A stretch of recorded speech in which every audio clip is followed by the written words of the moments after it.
Jadi ketika ada negara lain yang melakukan uji coba nuklir misalnya, itu juga bersandar pada hati. Misalnya dalam hal ini Korea begitu Bu, kan ada semacam reaksi juga dari tanah air Korea Utara, ada uji coba nuklir di sana. Memang intinya kita keberatan dengan hal itu. Ya tentunya begini, kalau mengenai masalah uji coba nuklir, pada saat dilakukan uji coba nuklir itu kembali, kita pada saat itu juga lah kita menyampaikan bahwa kita sangat concern dengan uji coba tersebut, karena uji coba tersebut akan dapat mengganggu perdamaian dan stabilitas di kawasan.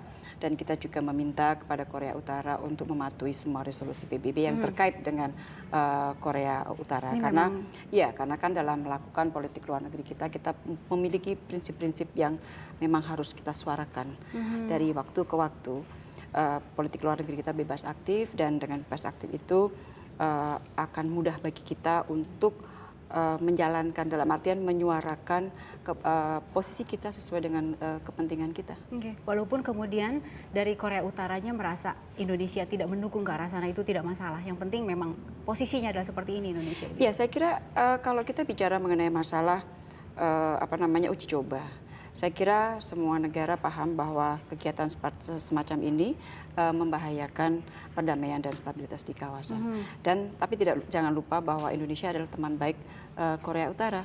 Kita melakukan hubungan yang baik, komunikasi kita baik, dan hubungan bilateral antara kita dengan Korea Utara juga dari hari ke hari semakin meningkat. Oleh karena itu sebagai teman, Indonesia merupakan salah satu teman dekat Korea Utara juga, sehingga kita juga berbicara dengan enak, Korea Utara juga berbicara nyaman dengan kita, dan kita menyampaikan prinsip-prinsip tadi. Nah Ibu, salah satu hal yang ingin kita ketahui juga adalah mengenai langkah konkret Indonesia dalam menjaga perdamaian di Asia Pasifik. Di Asia Pasifik? Iya. Sebelah mana? Ya, di kawasan, di regional. Ya, di kawasan mungkin yang paling sering dibahas orang adalah mengenai, dan orang banyak mengkhawatirkan, adalah situasi keamanan di Laut Tiongkok Selatan.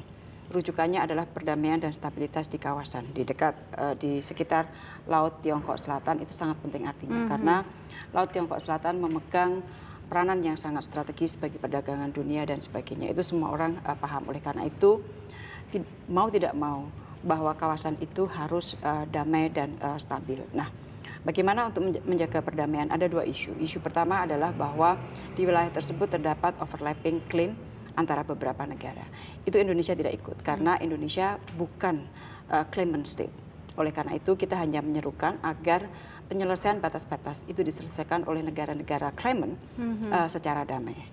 Tetapi yang lebih kita tekankan, karena kita bukan claimant, tetapi kita juga memiliki tanggung jawab untuk menjaga perdamaian dan keamanan di kawasan. Oleh karena itu, dalam konteks ASEAN-Tiongkok, kita memiliki forum ASEAN-Tiongkok. Disitulah Indonesia terus mendorong agar Code of Conduct itu dapat segera diselesaikan. Jadi kira-kira Indonesia perannya seperti itulah, aktif untuk mendorong Code of Conduct, untuk kita selalu menyerukan agar hukum internasional dihormati, dan kita adalah bukan claimant state.